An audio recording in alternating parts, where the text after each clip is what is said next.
میں کعب بن اشرف کے قلعے میں بھی گیا ہوں، آج تک وہ قلعہ خیبر کے اندر برقرار ہے، آج تک قلعہ، اور یہ عرب اتنے ڈرپوک ہے۔ السلام علیکم ورحمۃ اللہ وبرکاتہ۔ محترم سامعین، جس طرح کے اسرائیل فلسطین پر مسلسل بمباریاں اور ظلم کر رہے ہیں اور ایک عرصے سے فلسطین پر ظلم کر رہے ہیں، فلسطین کا خطہ اہل عرب میں شمار ہوتا ہے اور عرب ہی کا نسل یہ فلسطین میں رہائش اور رہائش پذیر ہے۔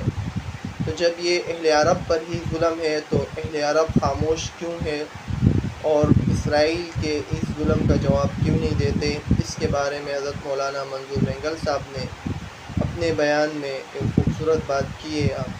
یہ عرب اس کو ہاتھ نہیں لگاتے، اب تک اس خنزیر کا قلعہ رکھا ہوا ہے، اور جس کو فتح کرنے میں حضرت علی نیچے آئے، گیٹ کو پکڑ کر کے ہمارے جیسے زکوٰۃ خور مولوی 10 مولوی 12 مولوی اس گیٹ کو ہٹا نہ سکے، اس کو ہلا بھی نہ سکے، علی نے پکڑ کر کے پھینک دیا اس گیٹ کو۔ بولو علی زندہ باد، بولو علی زندہ باد، بولو علی زندہ باد۔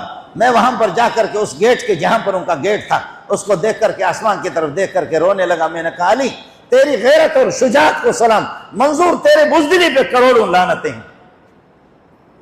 ہم لوگ مولوی ہیں، ہم صحابہ کی اولاد ہیں نا۔ شرمندہ ہو کر کے ذلیل ہو کر کے روتا رہا۔ ساتھی مجھے لے کے خیبر، وہاں سے 200-250 کلومیٹر مدینے سے ہے، خیبر میں لے جا کر کے انہوں نے وہ جگہ دکھا دی کہ یہ اس خنزیر کا جو ہے نا قلعہ ہے، اس کا آج تک اس کو برقرار رکھا ہے، آج تک اس کو ہاتھ بھی نہیں لگا رہے۔ یہودیوں کی طرف سے آرڈر ہے، اور یہودیوں کی طرف سے اللہ آپ کا بھلا کریے کہ کیا ہے، الٹیمیٹم ہے کہ اگر آپ نے ہمارے خیبر کو، ہمارے بڑوں کی جگہوں کو، ان کی مکانات کو اگر آپ نے ہاتھ لگایا تو تمہارے تکہ بوٹی کر دیں گے، تمہارے تکہ بوٹی کر دیں گے۔ آج تک عرب کو یہ جرأت ہی نہیں ہو رہی ہے کہ ان کو چھوڑ دیں۔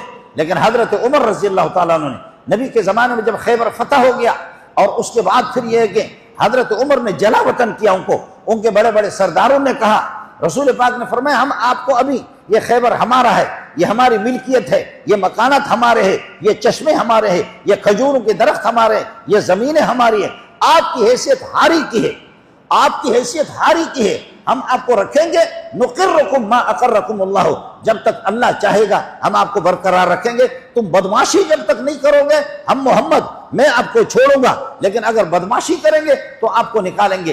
اس کے بعد رسول پاک کا وصال ہو گیا۔ اس وقت یہ ذلیل سارے کے سارے ہمارے ہاری تھے، یہ ملازم ہمارے تھے، آج ہماری پوری حکومتیں ان کے غلام بن گئے۔ وہ ہمارے ملازم تھے، کئی زمانے تک وہ ہمارے ملازم تھے، وہ ہمارے برتن چاٹتے تھے، وہ ہمارے جوتے سیدھا کرتے تھے۔ حضرت نے فرمایا جب تک بدماشی نہیں کرو گے میں محمد آپ کو چھوڑتا ہوں، نقرکم ما اقرکم اللہ۔ لیکن اس کے بعد حضرت کا وصال ہو گیا تو پھر یہ ہے کہ حضرت ابو بکر آگے، 2-2.5 سال ابو بکر کی خلافت رہی۔ ابو بکر کی خلافت کے بعد 10.5 سال حضرت عمر کی خلافت۔ عمر نے اپنی خلافت میں اپنے بیٹے کو بھیجا، جا کر کے ان سے ٹیکس وصول کرو، جو کچھ آمدنی ہوتی ہے بیت المال کا حصہ وصول کرو۔ انہوں نے حضرت عبداللہ ابن عمر کے بیٹے کے ہاتھ کو موڑا، اور موڑ کر کے اس کے ہاتھ کو توڑ دیا، اس میں موچ آ گئی، ہڈی ٹوٹ گئی۔ تو حضرت عمر نے فرمایا، اور شام کو چھپ کر کے عبداللہ ابن عمر کو پتہ نہیں، نامزد نہیں کر سکے، متعین نہیں کر سکے کہ کس نے مجھ پر حملہ کیا۔ حضرت عمر نے فرمایا یہاں خیبر کے اندر جبریل نے حملہ نہیں کیا ہوگا، میکائیل نے نہیں کیا ہوگا، اسرافیل نے نہیں کیا ہوگا، یہی تم لوگ ہیں، یہی تم لوگ ہیں۔ فرمایا نکلو یہاں سے ذلیلوں۔ ان کے سرداروں نے کہا ہمیں محمد نے نہیں نکالا، ابو بکر نے نہیں نکالا، آپ کیسے نکال رہے؟ فرمایا تمہیں یاد نہیں ہے میرے نبی نے فرمایا کہ نقرکم ما اقرکم اللہ، جب تک آپ انسان کے بچے بنیں گے ہم آپ کو چھوڑیں گے، جب تک اللہ چاہے گا۔ لیکن اب اللہ چاہ رہا ہے کہ تمہیں